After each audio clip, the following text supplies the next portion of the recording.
What's up, everybody? Matt McQueenie here of the Mix Minus Podcast. Today is November 6th, Thursday. Yesterday, Artie Lange, the Howard Stern sidekick and pretty well-off and well-followed comedian, took to Twitter. And usually when people take to Twitter and you hear about it, it's for something bad. And yesterday it was for something bad. He was apparently in his place, probably his apartment in Hoboken. Not sure where he is now.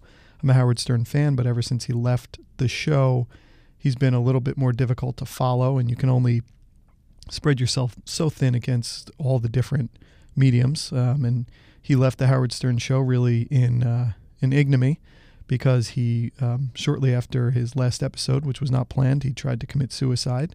Big story on that. But he had brought himself all the way back, and he had made another book. He had a show on DirecTV that he did, which was sort of a radio show kind of set up, but it was filmed for DirecTV only.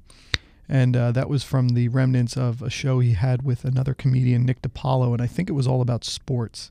And Nick DiPaolo has gone on to just have his own podcast, and Artie did not want to just talk sports, I believe. But with Artie, as the name of his book, Crash and Burn, kind of belies, tends to turn in on whatever he does that's successful. He tends to take down all in his wake, and he's really a talented comedian, talented storyteller, but his peculiarities really come to the fore, and he's very dangerous when he starts going into kind of a manic phase where it's sort of let's burn this whole city down. And yesterday he was watching the First Take ESPN show, which I have not watched. I have really not watched a regular ESPN kind of general sports show in many years. It's almost more for the college crowd because a lot of these happen during the day when you're at work. And he was watching one, and I guess it had a female African-American host named Cari Champion. I had not heard of her before. Had heard of Skip Bayless and Stephen A. Smith, who were apparently on the air with her. And Artie was watching, and he just decided, I'm going to try to, work on some new material here. And he just went after Cari Champion in a pretty debasing way. He likened himself to Thomas Jefferson and she to his slave, and that she would have a family with him, and that she was beautiful, and just really going off board. And you really can't do that. You got to know kind of where your limits are. People get in trouble on Twitter there because you just imagine you're the one person there and you're writing it out there and everybody's going to understand your context in 140 characters. And then when you try to explain yourself across many 140 character missives, you get in a lot of trouble there. And he was over the line anyway. And I think I read in maybe the Big Lead or some other article where they said all the lines he was trying to kind of toe across comedy and race and sex, you got to kind of have a scalpel, was the way that somebody said it, to really make it come across right. He went in with a sledgehammer, as the place said, and he really took it down. He went just nuts. He lost the ability to go on to the At Midnight show on Comedy Central. ESPN said that they would never have him on the show, and he shows again, and he was someone in sports. So he really crashed and burned and took the whole thing down with him. And it's really sad because really whenever you hear him in a long-form way, as he was on the Howard Stern show, he was great on the Howard Stern show. I think that the show has missed his point of view. The show is very much a bunch of people who are adults now. I mean, obviously, people think of Howard Stern as a shock jock, which yes, he is, but they really are a very basic form of people. They go home, they come to work.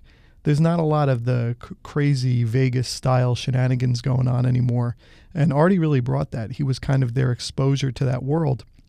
Whereas none of the people really had to be in that world, or maybe they would go on stand-up things with him and then the stories would come out. But many of the stories of that world ended up edifying the show to a big degree. And Howard's kind of looking at Artie almost like an animal in a zoo as he was telling these stories was really a very interesting part. And I was watching a lot of clips of Artie last night because it really jogged my memory with what was going on here with this Cari Champion situation. And Artie had quite a year in his last year with Howard Stern. You almost forget at this point because it's like 5 years ago. But he would fall asleep on the air, and that would be bits. There was a point where he fell asleep in a chair that they set up for him to fall asleep, and they put a Santa hat on him, they put a blanket, and then he fell over in the chair. It was a whole story. He was addicted to heroin. He would fight with the staff on the show. I mean, he was really a loose cannon, and I think it came to the point where the Howard Stern show really had to kind of back off from that because they were too exposed in a way, and he was going to take everybody down with them. But the show has missed that. But this Twitter situation almost is reminiscent to me of the Anthony Cumia thing that happened in early July.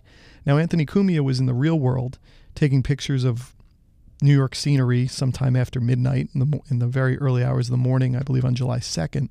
And he took a picture of a woman who took offense to that, and she started yelling at him. And then I guess she hit him, and then other African-American gentlemen came to her rescue and started beating up on him. And Anthony just went crazy on Twitter. Just complete invectives on race, everything, animals, all this. And he ended up getting taken off of his show on Sirius XM. He's since gone on to start his own show, his own subscription service on his website. But that took him down. And a lot of times, I think with Twitter, the way to go is to think, is what I'm about to say something I would say even in a stand-up routine? Is it something I would say in front of a large room of people?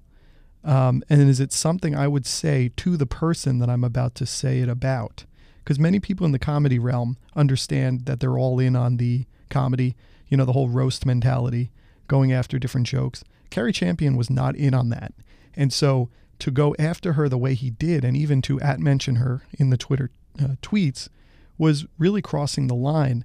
And it was inserting himself into a conversation that he shouldn't have done. He should have thought about, would I say this if I went to bed and woke up in the morning?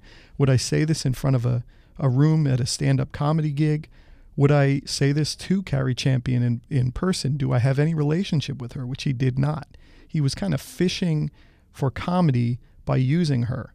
And I'm not going to, he's come out afterwards talking about the PC police are out to get him and all this, and it's just comedy. That's fine, but he still crossed the line.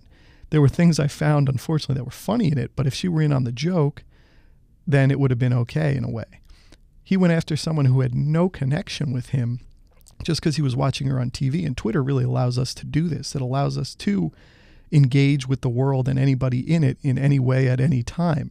And so it gives you the tools to do whatever you want, but sometimes you got to use your own discretion to not do it. Again, if he said that in a comedy club, there was an African-American comedian and they were joking together, you can laugh at that joke. You can understand that it's all in fun. But this woman had no connection with Artie Lange, and he was just shooting from the hip at 10 o'clock in the morning. In the right kind of context, it might be a little bit different thing, but you just don't know what's going on there. And he's really done some damage to himself here. His DirecTV show had already been canceled in April. It was around the time where he had some kind of went into some kind of shock from his, I guess he has stage 2 diabetes. He forgot some pills, he said. With Artie, you just never know. He could be on drugs. He could be on drinking again. He's just a very addictive personality. And it's that gives him his comedy an interesting take. And it's one that none of us really have to those extremes. And sometimes the extremes are what would bring a lot of color to situations. And he did do that on Howard Stern. They really, I believe, missed him because they don't have that take anymore. And that kind of mix to the Petri dish has been removed. When I was watching those clips again, it was just really, there was some funny stuff with Artie, but unfortunately it was funny at the tears of a clown expense. It was the funny because of his misfortune, sometimes not the best funny. So Artie Lange, it's going to be interesting to see how this comes out. He sort of did apologize to her. He won't apologize to the PC police, but he really needs to kind of pull back from this. But again, it's brought a level of not acclaim, but it's brought the consciousness to this show. I had not known about it. I had not known about this actress. And again, when you look her up, every picture, she looks like she's in a smaller dress trying to accentuate her positives. That's not me playing into the whole catcalling thing. It's how sometimes things are packaged in the media. But it's brought up that. It's brought Artie back into the mix. And it's given a kind of opening for him maybe to cry out here because maybe he had kind of lost the ability to have a platform anymore. Obviously, when a book comes out, you go do your tours, and he was on many good podcasts. I would look at the Adam Carolla one, the Mark Maron WTF podcast he did around that time. Great storyteller, great orator. But, you know, in many ways, as I finish on this point, Would he have said this to this woman's face? Would he have said this in front of a stand-up room? Would he have said it if he were still on the radio? Would he have done a bit on this the next morning?